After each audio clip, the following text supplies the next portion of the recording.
All right, so he talks about David Schwartz, taking wind out of everybody's sails. And a lot of people have asked me to address this. I've talked about it in the mastermind a couple times, but I'll go ahead and address it here.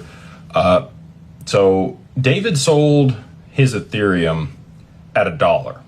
And he actually came out today or yesterday and explained why he did that. David calculates probabilities. If you guys have ever read the book Outliers, I would encourage you to do it if you haven't. It really talks about, the circumstances under which people become billionaires.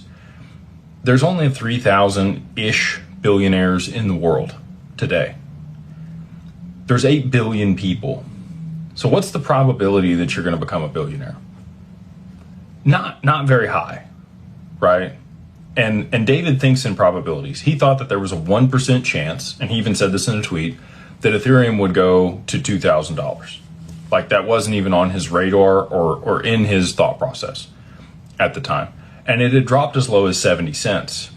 So when it got back to $1, he thought, okay, well, I'll take profit here. I think he said he took profit at like $1.04. And before he knew it, it went up to $12. And he didn't buy back in because he was like, well, it's going to come back down. It's not going to go that high, right?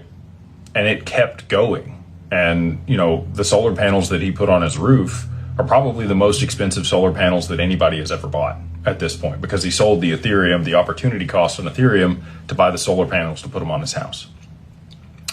And he even talked about Arthur Brito. So, at one point, David also owned 26 million XRP. He admits that he has sold some of that off over a period of time in order to be able to fund his lifestyle and do other stuff. He talks about Arthur Brito, and he said, a couple years ago when he was talking to Arthur, he was selling off his Bitcoin to fund his lifestyle and do other things, but he hadn't sold any XRP at that point.